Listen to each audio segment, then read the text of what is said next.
Hi all, I am Gunjan Gupta, your instructor. So today we will cover GitHub add code. Okay, how we will edit the code. So let's get started. Okay, so in addition to being a host of Git content, GitHub has a very good code editor. Okay, so let's try to edit readme.md file in GitHub. Just click on this edit icon. You can see you have to click on it. Okay, add some changes and then commit the changes. We have to commit directly to the master branch.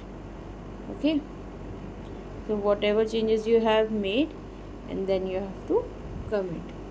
So it will say commit changes. Okay, commit directly to master branch you will choose and click on commit.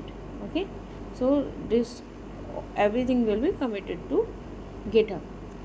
Okay, so like this you can do it. Okay, if thank you for watching my video. If you have any question, please do comment.